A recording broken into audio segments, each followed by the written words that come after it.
Welcome back, everybody. Today we are doing day 3 and we have another new song for you.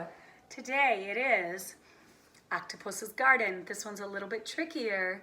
So first we're gonna walk you through and do a tutorial, and then we'll do a separate performance video. So this is gonna be a 2-part. You wanna walk us through, Mrs. Towers? Sure, so we have 4 chords for Octopus's Garden. We have the C, A minor, F, and the G. So for the C, check your hand placement. We're using our 3rd finger on the bottom string, 3rd fret, 3rd finger. For A minor, take your 2nd finger all the way up to the top string on the 2nd fret. For our F, keep your 2nd finger there, but now you're going to add your 1st finger on the 2nd string from the floor. And then lastly, the G is the triangle one. So you're having 3 fingers on the bottom string, the 3rd string, and then the one that makes the triangle is your 3rd finger. Okay, so the C, A minor, F, and G.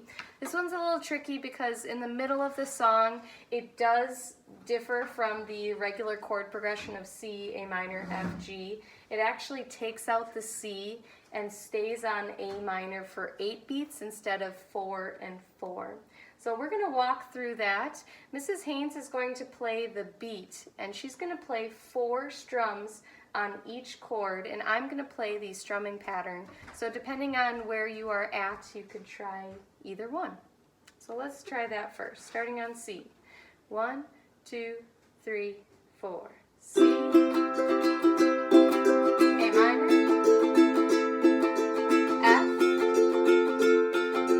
G, back to C,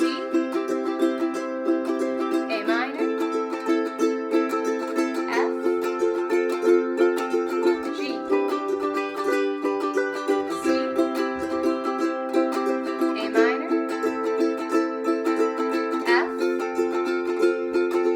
G, one more time, C, A minor, F, G, and end on C. All right, there's something tricky about it though, right? Yeah, so before the chorus, we're going to pretend like the C is gone, and we're going to start on A minor, and if you're strumming with Mrs. Haynes, you're going to strum A minor 8 counts, and you're going to strum, if you're playing the rhythm, you're going to strum it twice as long as you normally would, and then go to the F and the G. So let's practice that chord progression of just A minor, F, and G a couple times, starting on A minor. 2, 3, 4. Now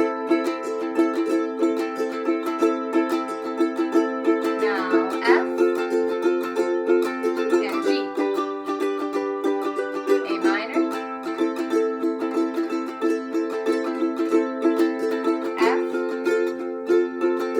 G. Okay. All right.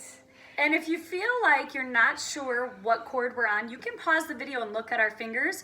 Use those amazing musical ears that we've been developing. If it doesn't sound right, take a look at where our fingers are at, because there's a good chance we might be in that part of the song where the chord progression switches just a little bit. All right, good luck, kiddos. Keep singing.